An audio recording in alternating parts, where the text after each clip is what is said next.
दोस्तों, कहानियाँ नई नई सीख देती हैं। बच्चों में अगर अच्छे अच्छे संस्कार सींचने हों तो कहानियाँ सबसे अच्छा जरिया बन सकती हैं। आज की कहानी आपको थोड़ा भावुक कर सकती हैं, क्योंकि आज आप एक इमोशनल कहानी सुनने जा रहे हैं। इमोशनल करने के साथ एक बहुमूल्य बोध भी इस कहानी से आपको सीखने को मिलेगी। इसे पूरा जरूर सुनिएगा।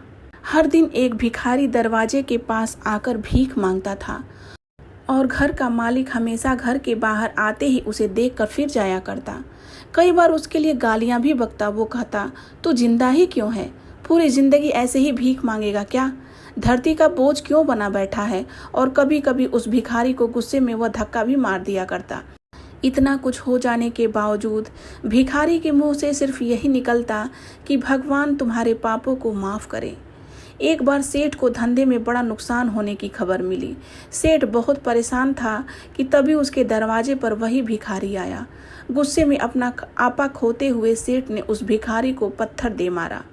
पत्थर लगने के कारण भिखारी का सर फूट गया और उसके सर से खून बहने लगा। फिर भी दर्द से कराहते हुए भिखारी ने इतना ही कहा, भगवान तुम्हारे पापों को माफ करेगा। भिखारी वहां से चला गया। सेठ सोच में पड़ गया। भिखारी को पत्थर मारा, फिर भी उसने सिर्फ प्रार्थना की। सेठ का गुस्सा शांत हुआ। वो भिखारी का रहस्य जानना चाहता था। सेठ ने भिखारी का पीछा करना शुरू कर दिया। भिखारी जहाँ जहाँ जाता सेठ उसके पीछे जाता। सेठ ने देखा कि कोई उसको खाना देता, कोई उसको मारता, कोई अपमानित करता तो कोई गाली देता। लोग भिखारी के साथ चाहे जैसा व्यवहार करते, लेकिन भिखारी सबके लिए एक ही प्रार्थना करता, भगवान तुम्हारे पाप माफ करें। अब रात होने को आई थी। भिखारी अपने घर जाने के लिए लौटा। वो अपने घर पहुंच गया, लेकिन सेठ अब भी उसका पीछा कर रहे थे। एक पुरानी टूटी हुई खटिया पर एक बूढ़ी औरत लेटी हुई थी। काफी कमजोर और बीमार लग रही थी। वह भिखारी की पत्नी थी। अपने पति को वापस आता देख वह खाट से उठ खड़ी हुई। पत्नी ने अपने पति के भीख वाले कटोरे में देखा कि उसमें सिर्फ आधी बासी रोटी थी। उसे देखकर वह बोली, आज बस इतना ही मिला? और हाँ, आपके सिर से खून निकल रहा है, ये चोट कैसे लगी? बूढ़ा भिखारी बोला, आज बस इतना ही मिला, किसी ने कुछ दिया ही नहीं। सबने गालियां दी और एक ने पत्थर भी फेंका, इसलिए मेरा सर फट गया। एक गहरी ठंडी सांस लेकर बूढ़ा भिखारी फिर से बोला, यह मेरे ही पापों का फल है। तुम्हें याद है कुछ सालों पहले हम कितने अमीर थे?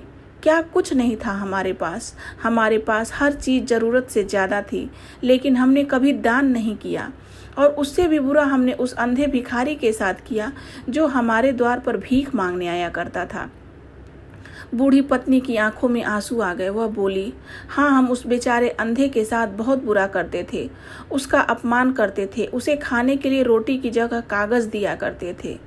उसका मजाक उड़ाया करते और कभी कभी मारा भी करते। मैंने कभी उसको रास्ता नहीं दिखाया। एक बार मैंने उसके मुंह पर मिट्टी भी फेंकी थी और वो हमेशा दुखी होकर यही कहता था कि भगवान तुम्हें तुम्हारे किए की सज़ा जरूर देगा, भगवान तुम्हारे पापों की सज़ा जरूर देगा। उसका श्राप सच हुआ और हम इस दुख भरी जिंदगी में आ गए। भिखारी बोला, हाँ, उसका श्राप सच हुआ, इसलिए मैं किसी को बद्दुआ नहीं देता। चाहे कोई मेरे साथ कैसा भी बर्ताव करे, मैं हमेशा उसके लिए प्रार्थना करता हूँ। मैं नहीं चाहता कि कोई भी हमारे जैसे जिंदगी का अनुभव करे, किसी को भी हमारे जैसे दुखों का सामना करना पड़े। वो नहीं जानते कि वह कितना बड़ा पाप कर रहे हैं, इसलिए अनजाने में हुए पाप की ऐसी सजा किसी को भी मिले मैं नहीं चाहता। सेठ वहीं पर छुप कर यह सारी बातें सुन रहा था। अब उसे सब कुछ समझ में आ गया था। भिखारी और उसकी पत्नी ने वह आधी रोटी मिल बांट कर खाए और भगवान को धन्यवाद बोलकर सो गए। अगले दिन भिखारी फिर से भीख मांगने सेठ के घर पर जाता है। सेठ ने उसके लिए गर्म रोटी पहले से निकाल कर रखी थी। उसे देते हुए सेठ विनम्रता से बोला, माफ कर दीजिए बाबा, मुझसे बहुत बड़ी गलती हो गई। बूढ़ा भिखारी बोला, भगवान तेरा भला करे। इतना कहकर वह आगे निकल गया। इस कहानी से जो सीखने लायक है वो बड़ी ही सिंपल है कि आदमी चाहे किसी के बारे में बुरा कहे या भला, लेकिन भगवान सिर्फ कर्म के हिसाब से उसको फल देता है। क्या हुआ अगर भगवान नहीं दिखता है? लेकिन ये बात बिल्कुल सच है, उसके खाते में सबका हिसाब बहुत बहुत पक्का होता है। इसलिए जब किसी के लिए कुछ भी करो तो अच्छा ही करो। धन्यवाद दोस्तों।